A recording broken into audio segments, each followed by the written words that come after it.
Assalamualaikum warahmatullahi wabarakatuh. Perkenalkan, nama saya Reza Agib Kolbi.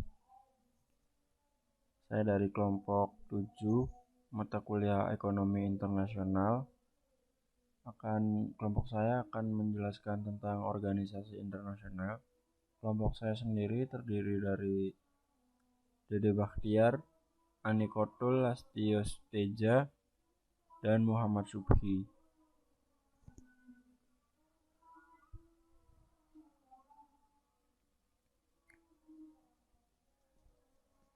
Definisi organisasi internasional adalah suatu organisasi yang dibuat oleh masyarakat internasional secara sukarela atau atas dasar kesamaan yang bertujuan menciptakan perdamaian dunia dalam tata hubungan internasional. Pada hakikatnya, organisasi internasional memiliki arti luas dan sempit. Menurut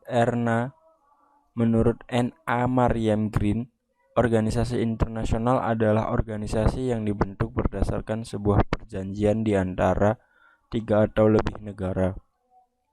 Menurut D.W. Bowet, organisasi permanen yang dibentuk berdasarkan traktat yang lebih bersifat multilateral daripada bilateral dan memiliki kriteria tujuan tertentu. Menurut Poer Mauna, perhimpunan negara-negara merdeka dan berdaulat yang memiliki tujuan meraih kepentingan bersama melalui organ-organ yang ada dalam perhimpunan tersebut. Selanjutnya, sejarah mengenai organisasi internasional. Organisasi antar pemerintah pertama dan tertua yang didirikan melalui perjanjian dan membentuk sekretariat permanen adalah International Telecommunication Union yang didirikan pada tahun 1865. Organisasi internasional umum pertama yang menangani berbagai masalah adalah Liga Bangsa-Bangsa. Perserikatan bangsa-bangsa mengikuti model ini setelah Perang Dunia Kedua. Kemudian tujuan organisasi internasional itu terdiri dari 2. Ya, pertama itu secara khusus. Yang pertama, peran organisasi internasional membantu mengatur agenda internasional. Kemudian yang kedua, memediasi tawar-menawar politik. Yang ketiga, menyediakan tempat bagi inisiatif politik dan bertindak sebagai katalis untuk pembentukan koalisi. Mereka memfasilitasi kerjasama dan koordinasi di antara negara-negara anggota. Kemudian yang kedua adalah secara umum. Yang pertama, untuk mewujudkan dan memelihara perdamaian dunia serta menjaga keamanan internasional melalui berbagai cara yang ditentukan sendiri oleh masing-masing organisasi dan dimungkinkan oleh hukum internasional. Dan yang kedua adalah berperan aktif dalam upaya meningkatkan kesejahteraan dunia maupun negara-negara anggotanya melalui cara yang sejalan dengan organisasi. Ya, selanjutnya beralih pada fungsi organisasi internasional. Fungsi organisasi internasional itu ada 8. Yang pertama itu fungsi artikulasi dan agregasi. Di dalam organisasi internasional juga bisa menjadi forum diskusi dan negosiasi sehingga setiap anggota bisa menjalankan proses artikulasi dan agregasi kepentingan negaranya dalam konteks hubungan internasional. Kemudian ada fungsi norma. Fungsi norma organisasi internasional dapat menetapkan nilai dan prinsip-prinsip kemanusiaan yang wajib dipatuhi tidak saja oleh para anggotanya tetapi juga seluruh dunia. Yang ketiga ada fungsi rekrutmen. Organisasi internasional juga memiliki fungsi penting dalam merekrut partisipan dalam sistem perpolitikan internasional. Yang keempat, ada fungsi sosialisasi. Fungsi sosialisasi sebuah organisasi internasional dilakukan dengan cara mentransfer nilai-nilai tertentu kepada seluruh anggotanya yang dijalankan secara sistematis.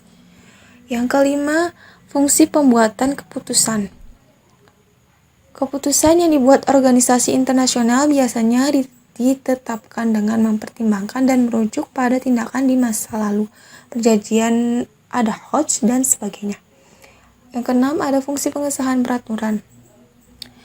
Organisasi internasional juga berfungsi mengesahkan berbagai macam aturan yang akan diberlakukan dalam sistem internasional berkaitan dengan lembaga kehakiman yang memiliki fungsi yudikatif.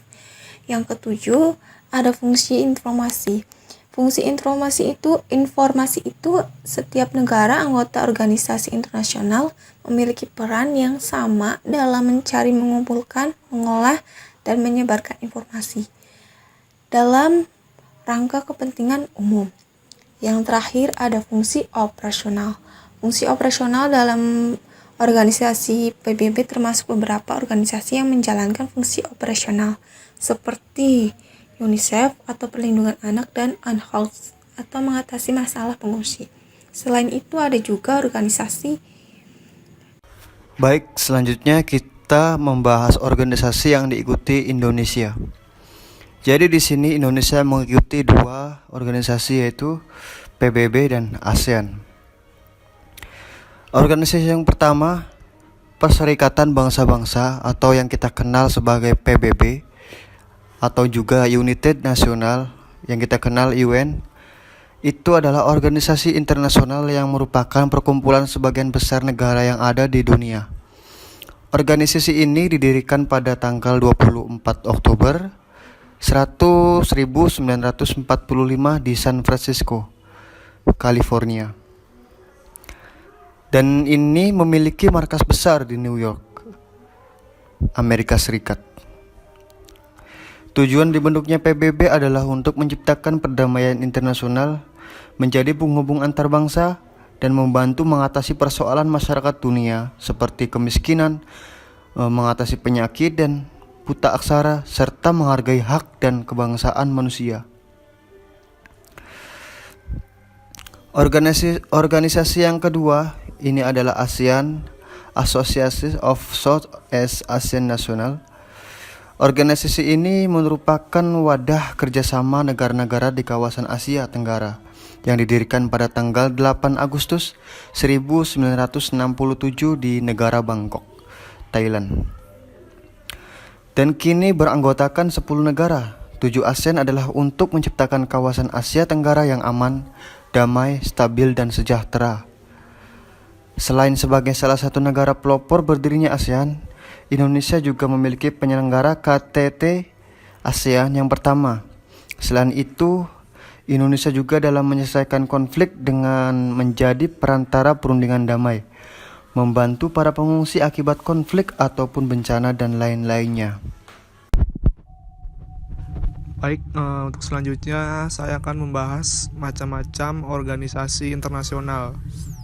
Untuk organisasi internasional tersendiri dibagi menjadi 5. Yang pertama berdasarkan bentuk, yang kedua berdasarkan wilayah, yang ketiga berdasarkan kegiatan, yang keempat berdasarkan pola kerjasama, dan yang kelima berdasarkan fungsi. Di sini saya akan menjabarkan satu persatu. Yang pertama itu berdasarkan bentuk. Organisasi antar pemerintah, Intergovernment Organization atau IGO disingkat, yang anggotanya terdiri dari delegasi resmi pemerintah seperti PBB, ASEAN, dan WTO.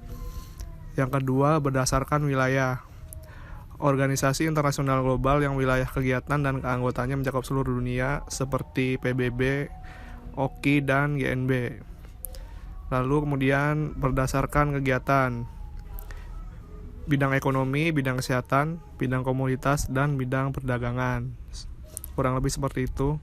Yang keempat berdasarkan pola kerjasama, yaitu kerjasama pertahanan, collective security, yang terdiri dari NATO, SEATO, kerjasama fungsional atau functional cooperation, PBB, ASEAN, OKI, dan OPEC. Yang terakhir berdasarkan fungsi, organisasi politik, contohnya PBB dan ASEAN. Organisasi administratif, contohnya OPEC. Organisasi peradilan, contohnya Mahkamah Internasional. Itu saja yang bisa saya sampaikan. Kurang lebihnya mohon maaf. Terima kasih.